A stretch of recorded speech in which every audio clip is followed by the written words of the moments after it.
Welcome to the Diane McClay Show, empowering life through choice. Get ready to discover new perspectives, motivation, and balance through Diane's compassionate storytelling and insightful discussions. Whether you're feeling stuck and discouraged, or curious and looking for more possibilities, Diane has your back, and she's ready to take you on a journey of self-discovery and expansion. Choice is powerful, and so are you. The Diane McClay Show starts now. Welcome in, everybody. Happy Friday. Thank you for joining us on Transformation Talk Radio and the Cornelia Stephanie Media Network. I'm your host, Diane McClay. And as always, we are here to help you navigate your life through choice and to empower it with choice. I'm so excited to have one of my friends, one of my mentors, somebody that every time we have a conversation, I'm inspired to be a better person. We have with us today, PJ, who's an international speaker and resiliency expert.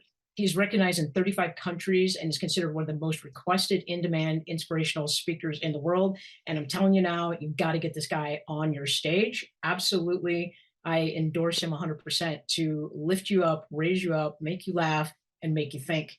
He's been speaking since he's been 7. He's been interviewed hundreds of times throughout his life. And he is focused on promoting resiliency and uses his intimate understanding of breaking through physical and mental barriers to guide conversations and lead people out of their own personal limitations and into real freedom and possibility. So with that, one of my friends, welcome in, PJ. I'm so happy that you're joining me today. What up? What's Hello, up? beautiful people. Super glad to be here also. Thank you for the invitation. It's always fun to be able to have a conversation with you. And then for people to be that fly on the wall and listen in to the conversation is always so delicious. So I'm really excited to be here. And resiliency is such an important aspect of our lives that I'm very excited that we get a chance to talk about this and hopefully give people some skills today that will allow them to get where they want to go or get through what they may be going through currently. Right. And I love the fact that you say get where they want to go and get through it, because, whatever people are going through, whether it's a difficult relationship, whether it's a difficult thing at work, lack of a promotion, maybe there's a failure that has happened in their lives. We all get faced with our demons. We get faced with the negativity. We get faced with the stories. So I'm looking forward to hearing how you help people navigate some of that. Let's give our audience a little bit, just a slight history about who you are and why resilience is actually like a part of your everyday living. Like, let's bring us up to speed if people haven't heard our shows before. Okay, I'm a little dude in a wheelchair. So let's start there. I'm a little dude in a wheelchair. I've had muscular dystrophy my entire life. I walked until I think third grade. I walked until third grade with leg braces. Third, fourth, and fifth grade, I walked without leg braces. I threw them away. In sixth and seventh grade, I walked with braces again. In eighth grade, I just was too weak. So I went into an electric wheelchair. My whole life has been around resiliency, about saying, I want that, and how am I going to figure out how to get that? So under the umbrella of resiliency is this idea of being creative, being resourceful, being energetic, being willing to ask for help, being willing to let go of our ego, or my ego in this case, so that I can achieve and accomplish and experience the things in life that I want to experience. So despite my physical disability, I've lived a much better life than most able-bodied people, jumping out of planes, indoor skydiving, aqua jetpacking, water skiing, although I'm not a very good water skier. Apparently you're supposed to ski on top of the water. I ski under the water, so not so good at that. But I've lived a miraculous life, and part of it is almost entirely because I have an innate and learned resiliency. And what does that mean? An innate, it's just something I'm born with, right? Like I see something I want and I don't quit. I keep going, I keep trying, I keep finding a way. And so it may not always be easy, but there's always a way. And so I always find that way. And so there's an innate resiliency, but there's also a learned resiliency from the way my mom raised me. She raised my sister and I not to be able to say I can't. She would say, can't doesn't live here. Can't never did a thing. So we'd say, I can't. My mom would say, did you try? Keep trying. Don't quit. So that learning of trying and never quitting really lend itself to my innate resiliency. And so throughout the course of my entire life, I've really learned a lot about this. And I find that it's really often the number one problem within relationships, the number one problem at your career and your career. It's the number one problem with where you are emotionally, all of that, everything comes back to, are you resilient enough to push through the difficulty, or are you resilient enough to get to that goal? Or does something else pop up in your mind? Like, I don't know. I don't feel the commitment. I guess I'm just gonna flip through Instagram or Google, whatever, TikTok. And the problem with that is that resilience is born from commitment. So what are you committed to in that moment? When you find that life gets difficult, right? Instead, I always say, reduce the strain, stay in the game, right? Reduce the stress, and you'll be able to keep moving forward. So many people think about resilience as pushing through when life gets difficult. And resilience is a finite energy inside of us, inside of our mind, inside of our body. So I like to say that life is not always about finding the courage or the endurance to push through the difficult times, but instead to let go and release the things making life difficult, so you can pursue what you really want, and you can become and stay who you are and who you want to be longer, because you've released the resistance causing the suffering, causing the struggle. So again, release the strain, stay in the game. So I don't know if my computer screen is big enough, but I'm starting to write sticky notes. I've got about 6 of them already of PJ's Really? wisdoms. Yeah. And so, I mean, it's just guiding us where we're going to go. When I first heard you say that resilience is kind of about pushing through, I'm glad you actually corrected yourself in this last sentence, because I want to clarify for our listening audience and our viewing audience the difference between persevering or perseverance, the noun, Yes. versus resilience. And my understanding is perseverance is really that hard definition of pushing on, continuing. The opposite of it is not surrendering, right? So you have perseverance, which is go through it regardless, no matter what, get it done, keep trying, don't give up. And on the opposite end is surrendering, right? Giving in, calling it a day, quitting, saying I can't, whatever. But energetically, I feel like resilience is actually in between the perseverance and the surrendering. So speak to that a little bit about what is your definition of perseverance, and then how is that different than resilience? Because I think we got to start there in order to build up the resilience and to have that conversation. Yeah, so I think that I would modify it slightly. I would say that let's compare perseverance versus persistence. Okay, perseverance is the ability, and look, if you look in the dictionary, perseverance and persistence say almost the exact same thing. It's almost the exact same definition. So I like to make a qualification.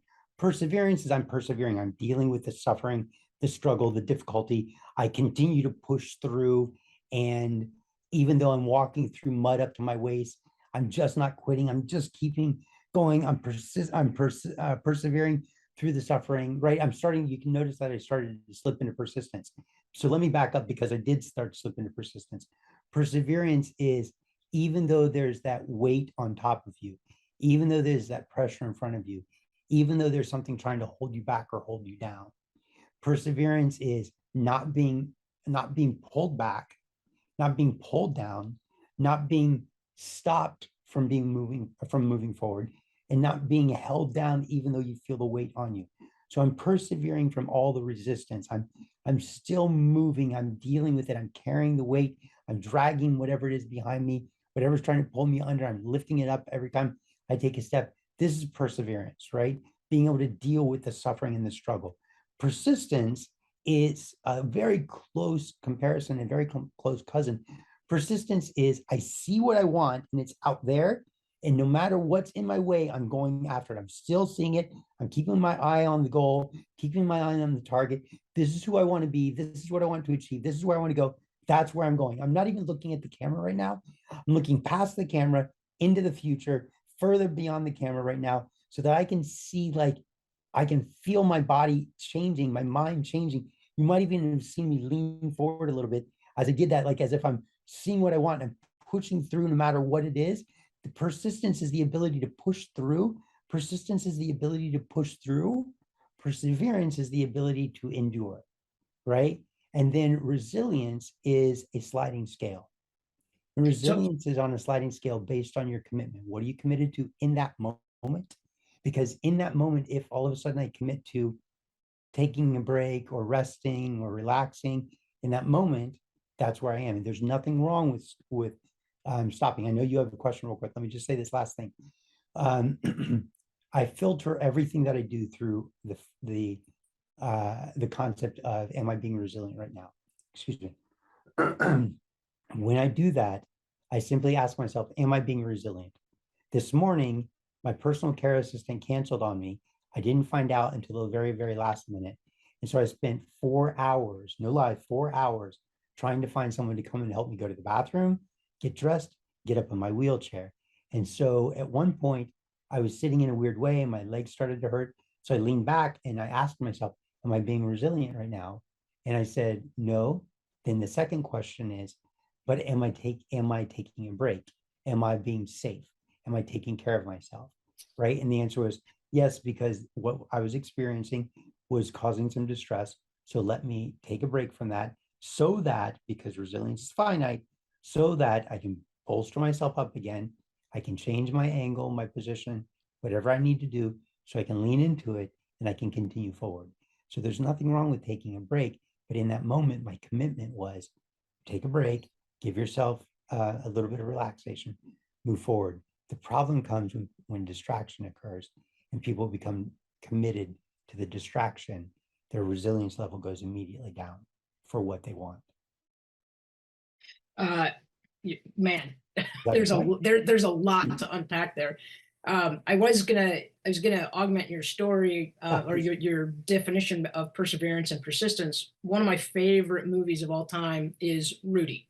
Rudiger. I may meet Rudy next week or next month. Oh, Yeah. like Yeah. the real, like Sean Astin. That's awesome. No, the real Rudy. Oh, the real Rudy. Yeah, I might. Wow, how exciting and powerful is that? And so maybe you can test your theory about persevering and persistence when you have that conversation. But for those of you who don't know the movie, it's real quick. It's a real short guy who lives in Notre Dame. He's not college educated, comes from a steel mill family, and he decides that he wants to go to Notre Dame. He's not a good student, not a great athlete, but that's his dream. So he tells everybody he's going to go, and everybody says you're not meant for college, you're not meant for football. So his perseverance, I would say, is he was committed to the dream of going to Notre Dame and playing football for the Fighting Irish.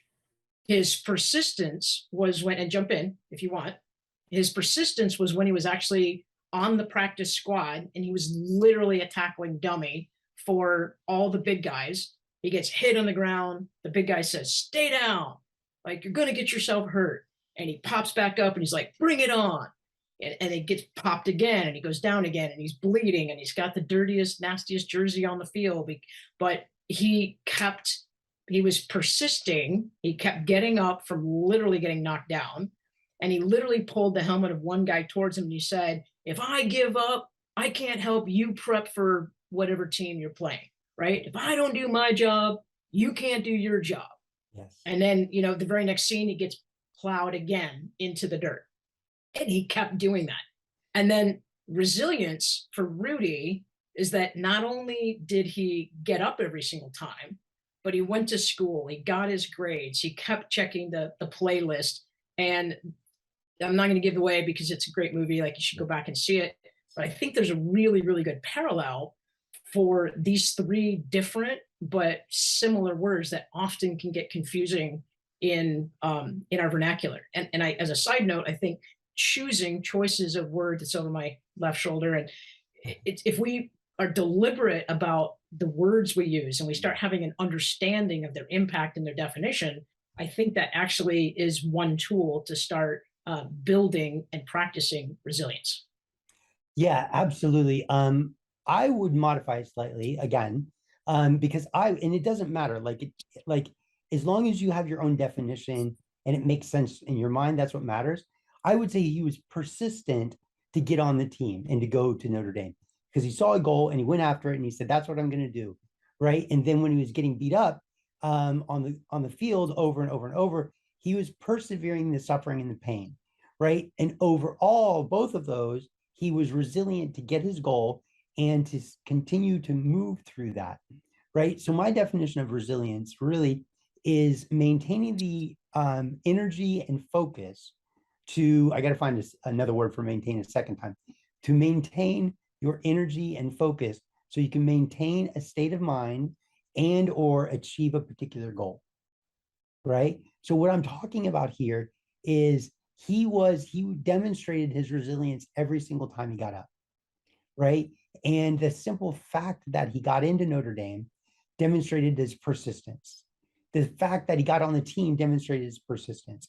The fact that he dealt with all the suffering and the struggling and the people putting him down in the worst jersey, in the mud, in the muck, and the mire, and falling on his face and being in pain. He persevered the suffering of that because of what he wanted to maintain the state of mind and his position on the team. And you really see the motivation. I get chills on my spine. You really see the motivation when he grabs the helmet of the other person and he says, "You cannot do your job if I don't do my job," right? And what that does is it immediately looks at the other person man to man, eye to eye, face to face, chest to chest, spirit to spirit, mindset to mindset, heart to heart, and says, "I'm willing to go to the distance. Are you?" It's a challenge to the other people on the team. And when you raise your standards so high, I literally am tingling through my whole body. When you raise your standards so high, it requires everybody else around you to do the same thing, because that level of commitment is incredibly contagious. It's infectious. Everybody feels it. Everybody gets it. Everybody moves forward. To add to his story, I think he took 9 years before he found somebody who would make his story. He wasn't like, oh, hopefully somebody will hear my story and make a movie out of it. He challenged people and reached out to people and talked to people and met everybody that he possibly could to actually be able to get his movie made. And finally, one day, if I remember correctly, he was having lunch in Santa Monica, told somebody his story and said he really wanted to make a movie about it or find somebody to make a movie. And somebody said, "Oh, my friend might be interested in that." And his friend happened to be, I think, a producer, and gave him the number right there. Rudy picked up the phone, called him, the guy, or went over to his house and knocked on the door. And the guy denied him, but Rudy kept pushing. Finally, the guy let him in, and the rest is history. So his persistence and perseverance didn't stop on the battlefields of football. It kept going long after that. So all of us could be inspired by his resilience. And I want to bring it back to, I love your quote that says resilience is born to commitment. No, born of or from. Born of or from commitment. Thank you for that. So resilience is born of or from commitment. So the first question to remind our audiences to ask themselves is, what are you committed to? Yeah. I'll give an example. I just went home and spent 10 days with my family, and I've been having kind of an interesting relationship with my sister, where there were some misunderstandings and there was some lack of communication, and then there were some feelings on both sides. And if I had this piece of advice now, back before I left, what am I committed to? What I can honestly say is I'm committed to positivity. I'm committed to seeing each of us feel good about each other. I'm committed to being supportive and understanding and compassionate, and I'm committed to peace, right? So unfortunately, it was a really great visit home, because you and I had actually done some coaching together before I left, and thank you for that. But I think that's a really strong question to ask. Like, if people are driving in their cars today and they're listening to us right now, if you just say, what am I committed to? Okay, I'm committed to my family. I'm committed to my job. I'm committed to getting home safe. But dig a little deeper. What's beneath those things? And then I think the next question is, what are you willing to let go of? Because I heard you say that too, that really we've used the rubber band. A lot of people have heard this analogy that resilience is epitomized by, you hold a rubber band on two ends and you let go of one end and it snaps back. And that rubber band is by nature resilient. But you and I have talked about that it doesn't really ever go back to its original point. The molecules are different. Eventually the rubber band dries out. But we talked about what happens in between either end of the fixed point where you're holding on. So when you let go of one or both sides of the rubber band, action happens, energy changes the shape. There's motion. There is a dispersal and also a gaining of energy at some point. And so, to our listeners, what are you committed to, and what are you willing to let go of? And then let's kind of bring in what resilience is. Like, why do we have to have resilience in our life, and what happens if we don't learn how to use it properly? I think that's really important when you talk about commitment, right? Because commitment is really where resilience is born from. And so when we say, what are you committed to? Um, we just have to look at your life to see what you do every day and how you interact with people every day to identify the current commitment. It doesn't mean that you can't transform that commitment. I say change is inevitable, transformation is a choice. So you're going to change throughout your life. You're going to become less committed, you're going to become more committed, you're going to become less resilient, you're going to become more resilient in different areas, and things are going to change based on the influence of your environment, or the people that you're talking to, the knowledge that you bring in. But transformation is a choice. That's when you stop and go, okay, what am I committed to? What is it that's really important to me? And if, for example, you're having a relationship with your boyfriend, girlfriend, husband, wife, spouse, boss, colleague, employee, child, friend, whatever, and you get to that point where you say, forget it, I'm done talking to you, this is irritating, I'm not interested in doing this. In that moment, your resilience is thin, because what you're really committed to is getting away from the what's that called when people fight with each Conflict. other? Conflict. Thank you. Yeah, it's you're committed to getting away from conflict, right? So listen, this is where resilience, the umbrella of resilience, starts to look at creativity and resourcefulness. Okay, if I'm committed to avoiding conflict, and I know that I'm in a bit of a difficulty with my spouse or partner or friend or whatever in this moment, like, how can I then have a conversation with them? Or what way can I approach this situation? How can I listen? How can I hear? How can I make my statements in a way that minimizes the feeling of conflict and maximizes the ability to understand? So when I say that life is not just about having the courage or the endurance to push through the difficult things, but instead to let go and release the things making life difficult, what I'm talking about is immediately saying, okay, if I want to be resilient, I have several options. A, I can see my goal and I can push until you get it. That's sort of the argumentative type. Like, I'm going to push and push and push until you see my side and give in and agree to what I'm saying. The perseverance part is like, I'm just going to let you assault me and beat me up, and I'm going to keep trying to explain this differently. And maybe I'm yelling too, right? But I'm still just like, I'm not going to back down. I'm not going to give up. This is my position, and this is the only way that I'm gonna believe. And if you don't believe like this, also, then we're just going to continue to conflict or fight. You know, pound our ideas and heads against each other. Or there's this idea of going, hey, okay, I'm very much committed to having a peaceful, healthy, easy, happier, more comfortable dynamic with this particular person. How do I do it? What are my resources? How do I get creative? What are my options? And then it's beginning to explore, how am I showing up? Because I always talk about art, awareness, responsibility, and technique. So let me be aware of how I'm showing up. Let me be aware of how they're showing up. Let me be aware of my perspective. Let me make every effort possible to be aware of how they're showing up. Then let me, instead of being in reaction mode, ART, instead of being in reaction, because reaction is a slave action, let me get into responsibility. Let me look at myself and realize that I actually have the personal power, the personal ability to respond in the way that I want to respond, that's going to create a better outcome. So I take the responsibility to then act in what way? Technique. How am I going to interact with this person? How, you can even hear the sound of my voice is getting softer. Am I going to soften my voice? Am I going to slow down? Am I going to listen more? Am I going to ask more questions? Am I going to start out by saying, hey, listen, I thought about your perspective, and it makes a lot of sense to me. I really understand this and this and this. I just have a couple of questions to help me understand better. So all of a sudden, I'm starting on their side of the table we're not in conflict, I'm making an effort to understand them.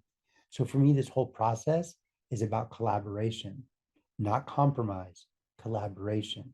Because with compromise, often people feel this sense of loss and resilience, you know, sometimes people feel like they have to compromise, you know, and yeah, maybe you do have to compromise, but I like to believe that I don't believe in sacrifice.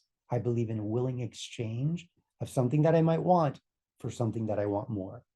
So if I have to let go of something that I want, it's in a willing exchange. It's not a sacrifice, right? It's like, okay, well, I want this more. So I'm going to put my commitment, my effort, my intention, my enthusiasm, my excitement, my gratitude into this other thing and be really grateful that I got it. Collaboration, on the other hand, is where you go, okay, how do I collaborate with myself and anybody else involved to say, this is what I want, this is where I'm going, how can I be resourceful? What are my resources? What are my creativity? What's my energy level like? What's my focus? What do I need to bring together all the pieces and parts to get where I want to go or to get through what I'm currently going through? I don't know if that answered your question. I just get so excited about the topic. I want to No, throw it is. everything. This is why I wanted to have you on the show, is because I think it's an overlooked topic, resilience. I think we talk about persevering, pounding through, getting to the end, and there's a lot of conflict in that, where there's a lot of aggressive energy, and there's good sides, and there's pros and cons to persevering. There's pros and cons to being persistent, and we're trying to elevate the pros of choosing to be more resilient. And we're going to take a break here in a little bit. But what I'm really hearing you say is that our listening audience can actually ask themselves several questions today. And just by asking the questions, they're already improving their resilience muscles, right? They can say, how do I want to show up? Yeah. They can ask if they're committed to resilience. They can ask if there is a different way that they can get to the other end. They can ask if there's an option. They can be creative. I just played a game the other night where in the rules, it literally said, be creative and think outside of the box. Yes. It's a word game.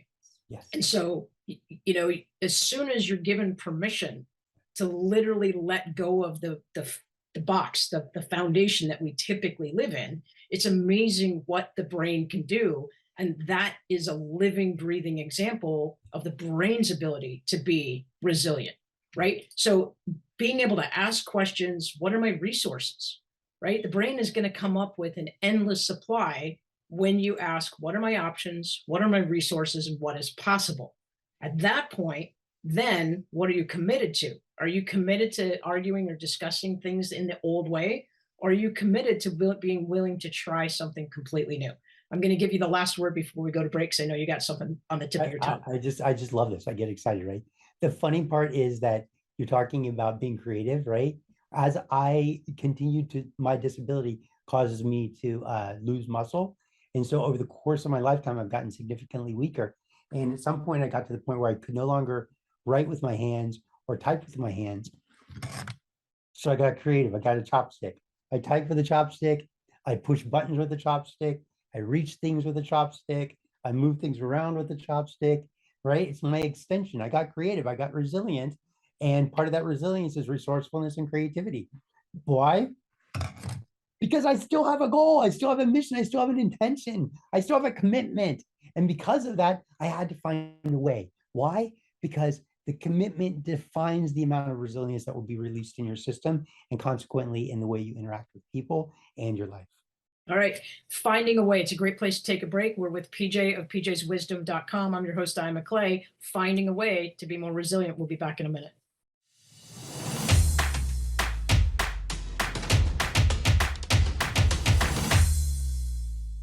Welcome back, everybody. What a great conversation we're having with PJ of pjswisdom.com. And the topic today is about resilience.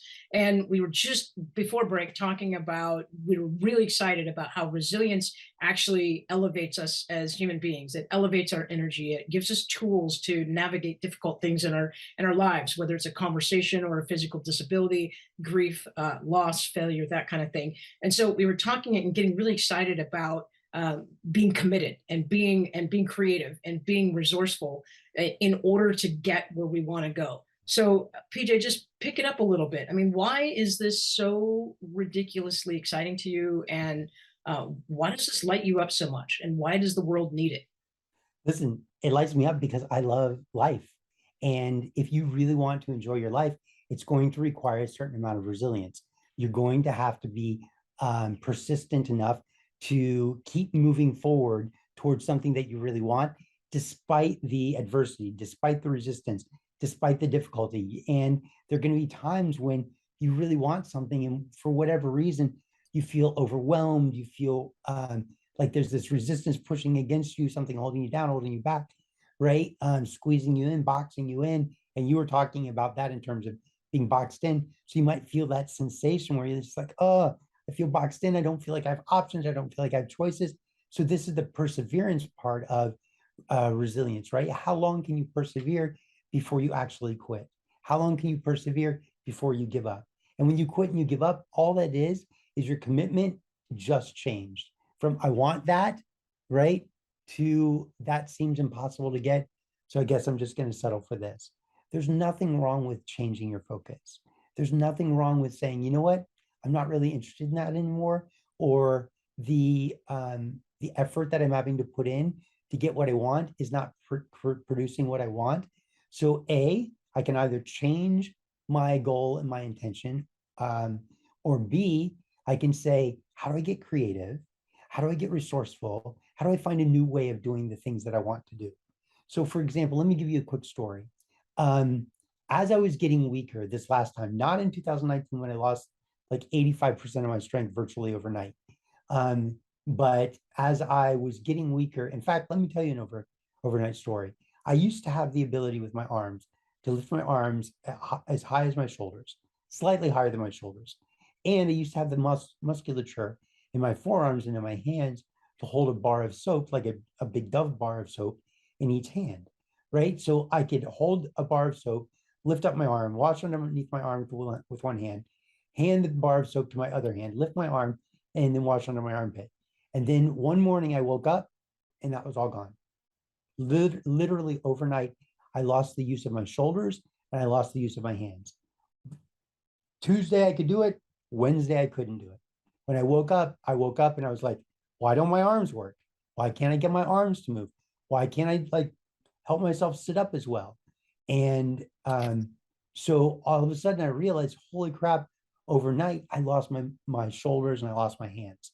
And so my disorder, it's progressive. So I expect to lose things over the course of my lifetime, but overnight, like in that minute, I had to become resourceful enough.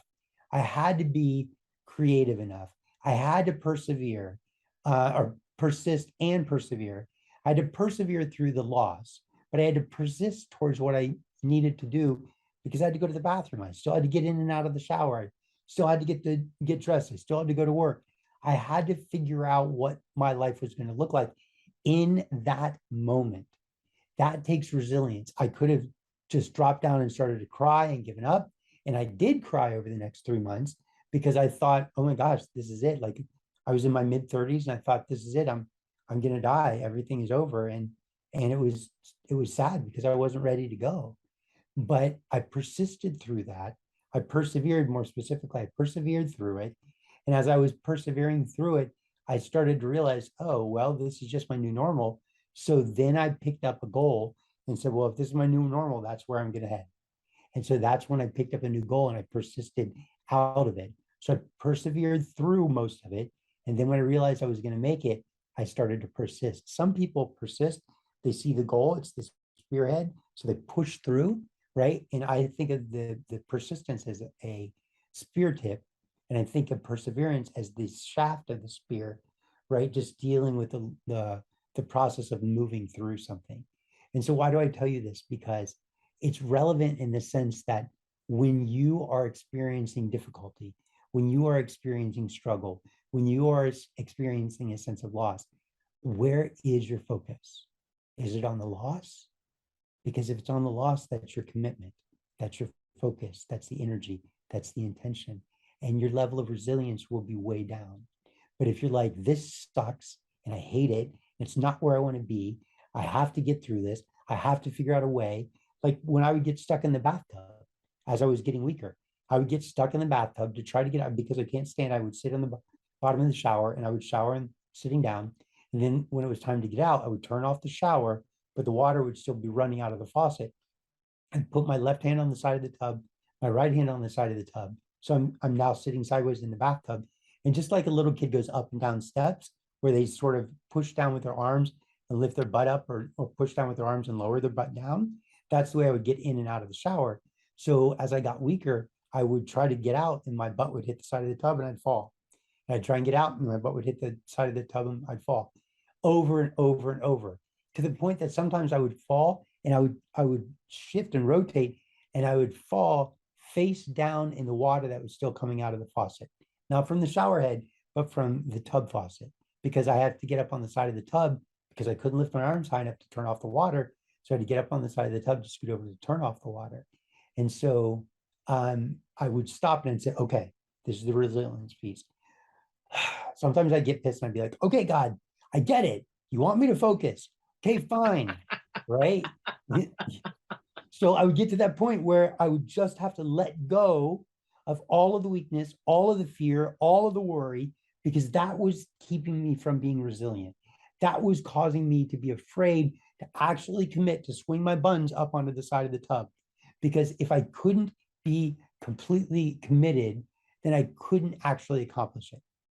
What I was committed to in those moments was not hitting my bum or my tailbone on the side of the tub and falling. But where was my focus? In not doing that. So I was committed. You think, well, but if you're committed to not do that, the actual truth is I was so focused on that, I kept doing it. So I would have to get to the point where I was committed to, no matter if it hurt me, no matter if I fell, I was committed to push down hard enough, swing my butt at the right time, to swing it, to lift myself up, swing my buns out and land on the top side of the tub. And so you get to look at yourself and go, ask yourself just simply one question: am I resilient right now? And the answer sometimes is going to be like, no, I feel like I'm quitting. Okay, let me ask a different question. Are you quitting or are you taking a break? Because it's okay to take a break, right? But if you're quitting, you can say, okay, for me, when I say, am I being resilient right now? And I say no, immediately my resilience goes right back up. It's automatic in me now because I've done it for so long, where I just go, am I being resilient? No? Okay, boom. All of a sudden it turns back on. I go longer, I go harder, I go faster, I go stronger. I just go and go and go, because immediately my resilience turns back on. Well, I want to tag in on this. When I was back in Michigan, I did an aerial obstacle course between trees, where it's a combination of, I know, right? Ah, they're so fun. I mean, and I'm a pretty adventuresome person. I fly board, I can be 30 feet in the air above water on top of a fire hose and be totally fine. So I had cleared a bunch of obstacles, and this is with my sister. And we get to the very last obstacle where you're 30 feet up in the tree, and there's no sign, there's no direction that says this is, like, a lot of the obstacles say pull this rope or step over here to at least give you some information. So I get to the end of the obstacle, I'm 25 or 30 feet up in the tree, and I have to get down. The way to end the obstacle course is there's this thing, and I know it's a belay device. I know logically that as soon as I grab onto it, it's going to actually take my weight. It's going to put my weight in the saddle, and it's actually going to lower me slower. Yes. But it was 4 feet away from the platform. Yes. Right? So it's going to take a leap of faith. It's literally going to take a step of faith. And I couldn't do it. Like, I was, first of all, I'm like, where's the sign? How do I do this? Right. I was looking for someone else. And there's a reason why I'm highlighting this.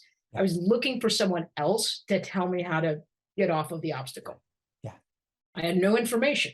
Yeah. My sister and I had never done this one before. So she wasn't helpful. She's like, well, I think you just step off. And I'm like, really? That seems wrong. That seems really wrong. Who would just step off of a platform 25 feet in the air? And I'm like, so logically, I know I'm harnessed in. I know as soon as I put my clips into the loops on the obstacle, I know I'm not going to fall. I've been on automatic belay devices before when I've been rock climbing. So I logically, I know that there's actually enough resistance that's going to safely lower me to the ground. But in the moment of stepping off the platform, first of all, there was a lack of trust. There was definitely a lack of faith. There was a lack of information. There was a lack of creativity. And there was a lack of willingness to just see what happens. I was paralyzed on the platform. Like if there weren't 3 people behind me, I seriously would have reversed to go backwards on the course to get myself off of it. So I'm thinking, oh, well, what are my options? Well, if I don't really feel good about stepping off the platform, Hold on 1 second. yeah, jump in. In that moment, what were you committed to? I was committed to my fear. And I was committed to not trusting that. I mean, this is it's bad bit for business if somebody gets hurt or dies on one of these aerial park things, right? Generally speaking, it's really bad for business.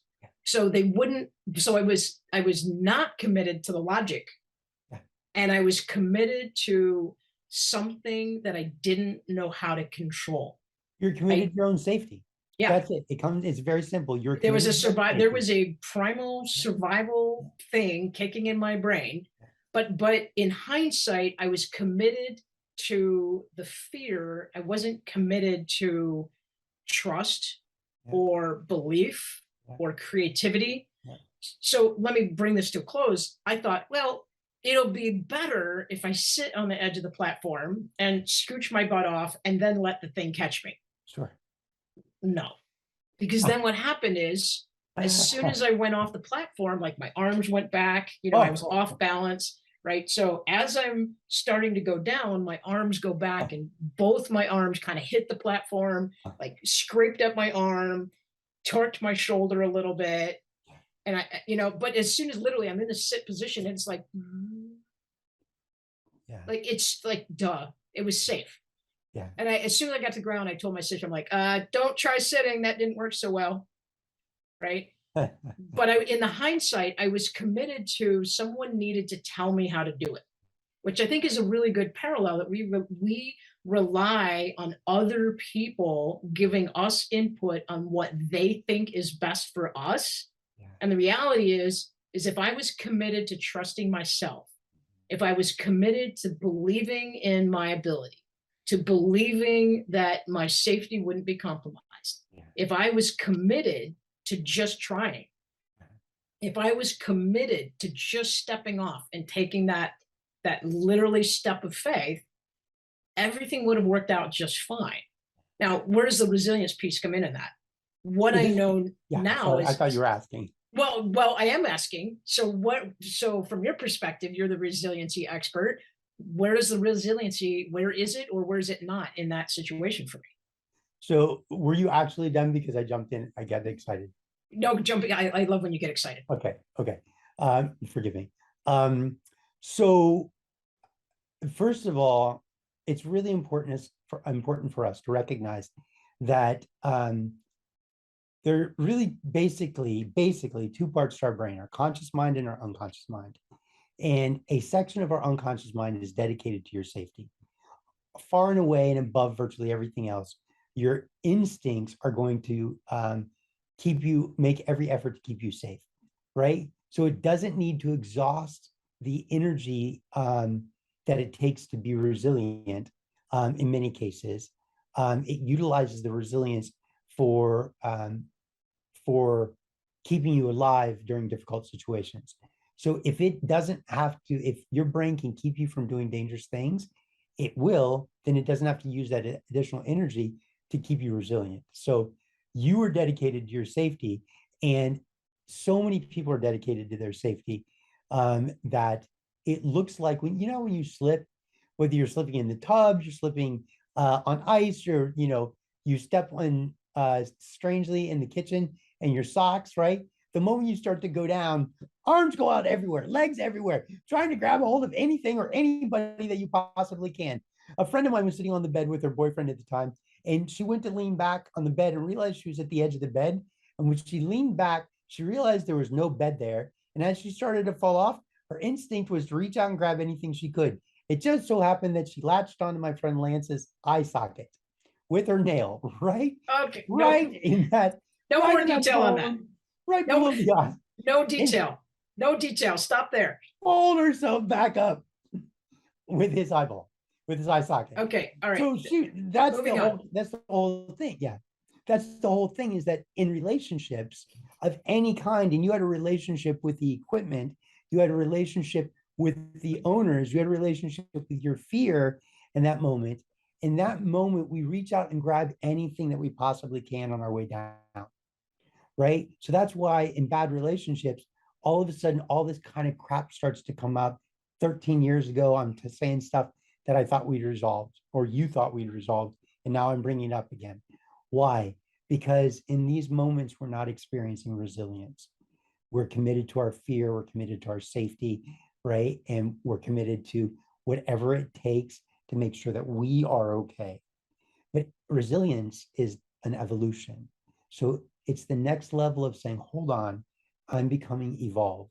So I'm not just allowing the resilience of my instincts or my instinctual resilience that keeps me alive long enough till I get to the next watering hole or get some food or develop a skill to be able to accomplish something, right? These are almost often instinctual methods of resilience coming out. Skill can sometimes be learned, but skill can also be something that you develop over just interaction with your environment. And I want to jump in there, please, real quick, if I can, 100%. Because I just want to say that, like, each time I go through that course, Yeah. I become more resilient to the thing that I don't know how to do, right? And that I think is a transferable metaphor. Each time you go through something, whatever it is, and you actually get through it, you wake up the next day and go, okay, I'm not dead yet. Yeah. And like, if in that moment you can pause and say, what did I learn? Yes. How can I apply it to the next situation? Yeah. And what, and what did I learn is, what won't I do? Yeah. I'm not ever going to be on a platform and sit down again unless there's a sign that says sit down to do this. Right. That's right. But I think I think the transferable piece of information is each time we do something and we get through it, whether it's good, whether it's bad, whatever the adjective is, we now have more information. Our awareness has automatically gone up. Yeah. Right. I had no idea I would be scared of stepping off a platform when a lot of my sports are high up in the air to begin with. Yes. Right. But now I know that that's there. And now what am I committed to? I'm committed to being resilient. I don't want to feel that sense of paralyzation anymore. I don't want to feel that level of fear and inadequacy. I don't want to feel like, somebody's going to have to come down and clip a rope to me and get me off of this thing, because I want to be able to do it myself. Yes, and I think you 100%. can relate to that. 100%. But now what I know is resilience comes into play. It's actually subconsciously coming into play as I was going through the action of getting down off of the obstacle. But then I think there's a big helping of resilience that shows up as soon as my dinosaur brain knows that I'm safe. I think there's a huge helping of resilience that I now get to help myself to. And I get to say, I'd like a little bit more of that, please. I'd like a little bit more of that, please. Put some more of that on my plate. And then it's about, how do I apply that? How do I take action in my life with the knowledge that I have? That's where I would say resilience comes in. And I love how you said it's dynamic and it's evolutionary. And it also is a way to refill the finite place of resilience. Yeah, a couple of responses to that. First, let's briefly reference your story that you told me when you got back about you and your dad trimming a tree, right? Yeah. And you being up in the tree. And I'm going to let you tell the story briefly, and then I'm going to make the point about how I see resilience in a metaphor here. Yeah, short version is there's a freestanding 30-foot piece of a white pine that broke off. Again, you being adventurous up off the ground. Yeah, I mean, 30 feet in the air. I was creative because I didn't have a harness, so I used a piece of rope to create a saddle harness. But the tree was so precarious and it was so heavy on the top that every time we made a cut, we decided to buck the tree from the top down. And it wasn't a tree where roots were in the ground. It was like a split top that had fallen off and then driven itself in the ground. So it wasn't even really anchored in like a normal tree would be.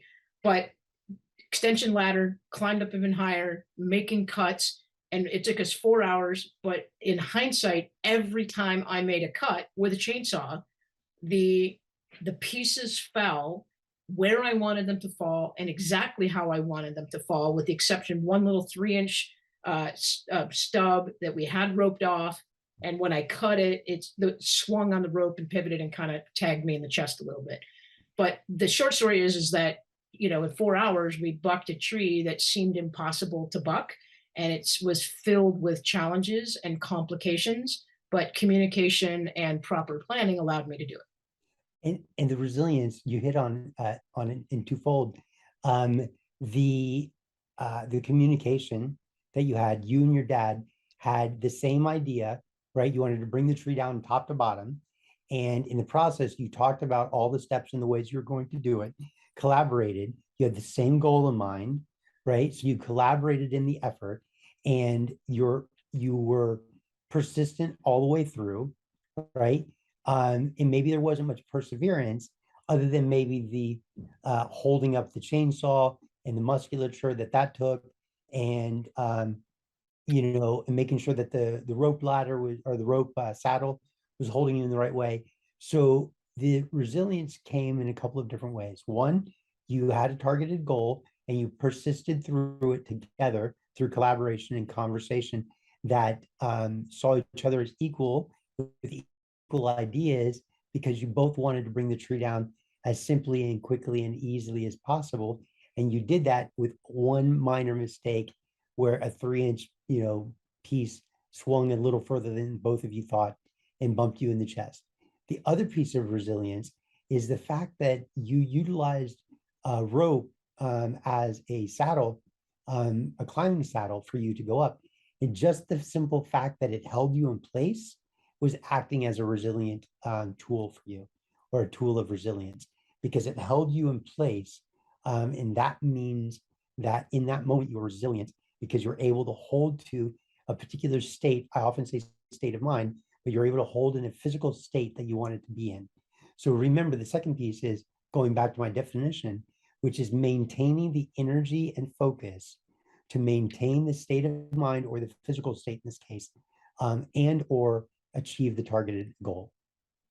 And so I think that this is where the resilience comes in.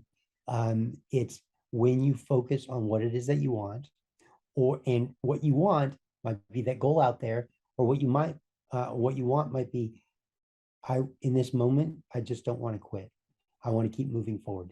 I don't know where this is going to get us, but this is where I want to go with it. I'm glad you brought in that it's a state of mind, and we have about 3 minutes left to the end of our show, but I would love to actually have another conversation with you and re-engage this, because I think there's another layer we haven't really tapped into.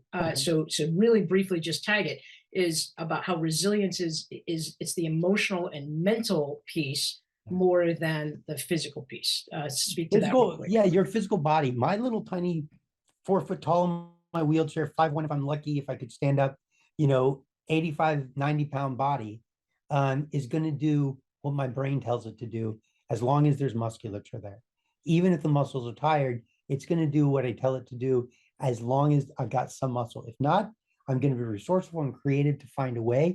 The body is resilient by definition. The mind is what makes you push forward or makes you quit. So your body cuts, bruises, scrapes, broken bones. Look at the guy who got his arm stuck in the boulder. He was resilient enough to cut his own arm off, and then resilient enough to walk out of the park to find some safety. And he stayed there, if I remember correctly, for 3 days with his arm crushed before he decided to cut his arm off so that he could survive. That's massive resilience. Why? Because inside of him, he wanted to survive.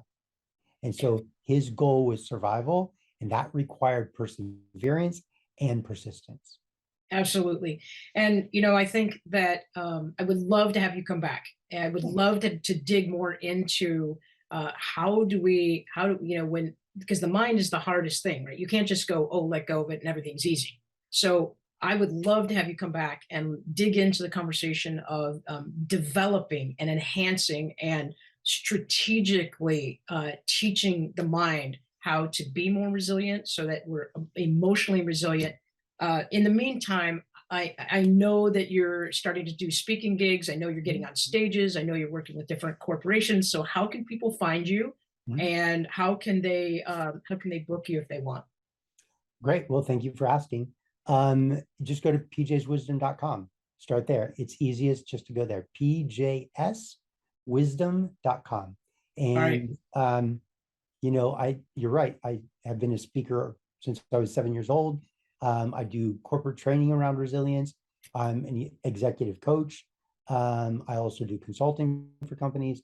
So, if I can help your team, sales team, leadership team, general audience, understand resilience and how it applies to your life and your relationships and your goals, let me help. I'd be more than happy. And it would be a real honor to be able to do that. Well, it's been an honor. I know you've helped me. You've taught me a lot of things about resiliency with interpersonal relationships, and you've taught me a lot about coaching. So thank you for that. As always, I love our conversations. Thank you for saying yes. Thank you for being here. And thank you for making the world a better place by putting your thoughts and your ideas out there. Come back again. Thank you. Thanks. Can I say one last thing? Of course. Resilience is a choice because you're only as resilient as you think.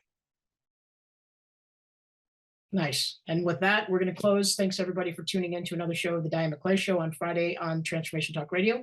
We'll see you in 2 weeks.